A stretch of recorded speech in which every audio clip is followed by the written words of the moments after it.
दोस्तों आपको बता दें कि पिछले प्रधानमंत्री के अगर कार्य को अगर देखना चाहते हैं तो उस टाइम पे आपको मिलता है मनरेगा मजदूर कार्य मिलता है, आपको आरटीआई कानून मिलता है। लेकिन ये ऐसा प्रधानमंत्री आप लोग चुने हैं जिसमें यूसीसी मिलता है, आपको ट्रिपल तलाक मिलता है, आपको वो चुनाव आयोग से वंचित किया जाता है और आपको नए नए ऐसे तुगलकी फरमान मिलते हैं। अगर दोस्तों आप ऐसा प्रधानमंत्री चुनेंगे तो ऐसा ही जाहिल कानून आपको मिलेगा। देश में आए दिन बड़ी बड़ी हत्या हो रही है, कानून व्यवस्था की धज्जी उड़ रही है, इस पे क्या कहेंगे आप? देखिए, हम लोग जिस मुद्दे से बैठे हुए हैं, हमारे प्रदेश नेतृत्व के इंडिया गठबंधन के आह्वान पर हम लोग सड़क पर बैठे हुए हैं। हम आपके माध्यम से, आपके चैनल के माध्यम से हम चुनाव आयोग से कुछ सवालात पूछना चाहते हैं। जब 2003 में सर्वे किया गया था तो इसी सर्वे को 3 साल लगा था। जब अभी ये 26 दिन में कैसे कर देंगे, ये हम पूछना चाहते हैं आपके माध्यम से। एक दूसरा सवाल मेरा ये है आपका चुनाव आयोग से, जब प्रधानमंत्री का वोट हुआ 14 से लेकर के 24 तक, तब तो आप चुनाव करा लिए, तब तो फर्जी वोटर नहीं था, तब तो कोई फर्जी वोटर नहीं था।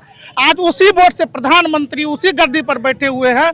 पहले आप चुनाव आयोग से आग्रह करना चाहते हैं जो पहले उस प्रधानमंत्री को इस्तीफा ले, उसके बाद आप सर्वे कराइए जो आप फर्जी वोटर है या क्या है। वो फर्जी का प्रमाण पत्र या फर्जी वोटर क्या है, वो प्रमाण पत्र आप नहीं दे सकते हैं। इस देश का एक एक नागरिक इस देशवासी है, इस देश पर रहने का गर्व करता है। इसमें किसी को सर्टिफिकेट की आवश्यकता नहीं है। ये चंद आप कहेंगे जो हमको सर्टिफिकेट दी, आपकी सर्टिफिकेट की हमें कोई ज़रूरत नहीं है। हम खुद एक देश का नागरिक है, हमको खुद सर्टिफिकेट है। इसमें हमको और नहीं किसी को सर्टिफिकेट की आवश्यकता है। अब बिहार जो बंद किए हैं, मेन मुद्दा क्या है आज आपका? आज का मुख्य विषय है वोटबंदी। बहुत सारे इस सरकार के खिलाफ विषय हैं, लेकिन आज हम लोग इंडिया गठबंधन की तरफ से इसलिए बैठे हैं कि 10-20 रोज में वोटर लिस्ट में इनका सुधार नहीं हो सकता है। और सबसे बड़ी बात है कि आज से लगभग 1 सप्ताह पहले डीएम के हम लोग का बैठक हुआ, हम सरपंच भी हैं, तो ये मुद्दा उठा कि भाई सभी लोग तो धन रोपनी में गए हैं, कहा वहीं से ऑनलाइन कर देगा। आप सोच सकते हैं कि आईएएस है और जिला में है और कहता है वहीं से ऑनलाइन कर देगा। वो बेचारा जो धान रोपने के लिए गया वो पूछता है कि ऑनलाइन क्या होता है, टेक्नोलॉजी मालूम ही नहीं, हम भी नहीं पूछते हैं, तू क्या पूछेगा। सबसे बड़ी बात है कि ये सरकार बंबई में हार चुका था, महाराष्ट्र में, लेकिन इसी नाटक से जीत गया। अभी जो इंडिया गठबंधन के जो शीर्ष नेतृत्व है, जो इसके महाराष्ट्र चुनाव का विरोध कर रहा है यहाँ में या न्यायालय में, उसके डर से अभी देख रहा है कि नाटक शुरू है, कैसे हम जीतेंगे।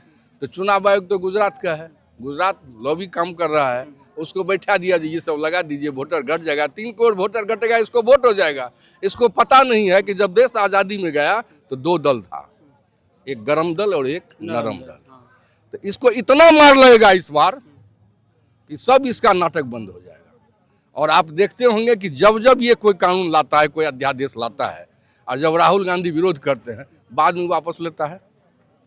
900 किसान के मरने के बाद इसने कानून वापस लिया और कहा कि किसान जो है वो नहीं है, वो आतंकवादी है। शर्म नहीं आती है इस सरकार को। हमारा देश 65% किसान पर निर्भर है और उसको कहा ये आतंकवादी है और वो प्रधानमंत्री बना हुआ है। सबसे पहले तो सही तो कहें बड़े भाई साहब ना, कि सबसे पहले ही रिजाइन करें ना। 14 और 24 में इसी आधार कार्ड, इसी आई कार्ड पर चुनाव वोट कराया, पहचान पत्र से आप इसको रिजाइन कर दे, पहले रिजाइन करें नहीं अपने। इसीलिए हम लोग उसी वोटबंदी के खिलाफ हैं और हम इंडिया गठबंधन एकजुट है। हमारे शीर्ष नेता एकजुट हैं, हमारे शीर्ष नेता राज्य स्तर पर रोड पर बैठे हुए हैं, पटना में बैठे हुए हैं।